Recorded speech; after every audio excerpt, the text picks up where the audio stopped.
ખેડૂતના અનોખા કિમિયોથી સીતાફળ વાવેતર પાકની સુરક્ષા અને આવક બંને મળતી થઈ। અમરેલી જિલ્લો ખેતી માટે જાણીતું અને પરંપરાગત કૃષિ પદ્ધતિઓ ઉપરાંત નવીન આઈડિયાઓ અપનાવનાર ખેડૂતોએ પણ અહીં નવો માર્ગ દેખાડ્યો છે। ડીટલા ગામના પ્રગતિશીલ ખેડૂત ઉકાભાઈએ ખેતીમાં હંમેશા નવા ઉપાયો અપનાવવાની માનસિકતા રાખી છે।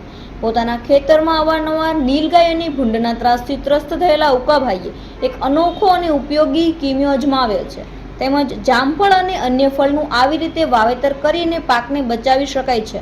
કરમદાનું વાવેતર કરી પાકને બચાવી શકાય છે અને આવક પણ મળે છે।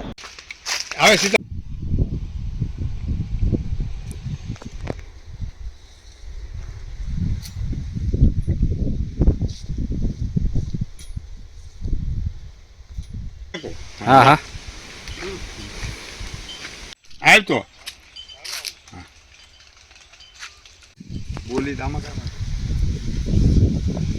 પછી લોકો મૂકી દે બબરાવી તે વાત કરી નાખે ને કા કરે છે ને કેવું પડશે ને કહી દે ઈ મૂતે એને એના બેન છે ને હા એ અમરેલી ઓલા પીએસઆઈ નતો લો અશ્વિન હા ઉભો રહો વાટો એ પછી બધા ફોન કરે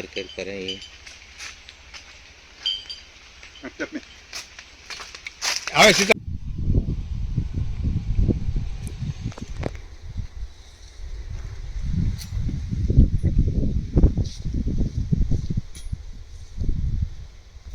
કિલો અમરેલી છે। હવે આ મારે 2 એકર જમીન ધરાવું છું એટલે પછી આપણે થોડી જમીનમાં ચારે બાજુ એટલું બધું પેક ન કરી શકીએ એટલે એ પેક કરવા સારું થઈને મેં ફરતી સીતાફળી વાવી છે। 2000 સીતાફળી છે ફરતી। પછી એ સીતાફળી એટલી ઘાટી હોય કે એની અંદર રોજ ભૂંડ એવું કંઈ આવી ન શકે, ઢોર પણ ખાય નહીં, રોજ પણ ખાય નહીં, ભૂંડે કંઈ ખાતા નથી અને એની એટલું પાંદડું એટલું ઝેરી હોય છે। એની હવાથી આપણે જે ખેતીવાડીમાં કોઈ પણ વાવ્યું હોય તો એને પણ ફાયદાકારક થાય। એની હવા જે ગળાઈને આવે છે આપણે બીજી મોલાત વાવ્યું હોય તો એમાં એનો ફાયદો છે અને એના પાંદડા જે ખરે છે એ ખાતરની કરતાંય સારું કામ આપે છે એટલે બધી રીતે એના ફાયદા છે। પેલા કેવી પરિસ્થિતિ હતી સીતાફળ વાવ્યા પછી હું લાભ છો? પહેલાં એવું હતું કે જાળી છે ફરતી, જાળીમાંથી ભૂંડા હેઠે માથું મારીને આવી જતા, રોજ અંદર 4-5 ફૂટ ટપીને પણ વી આવતા।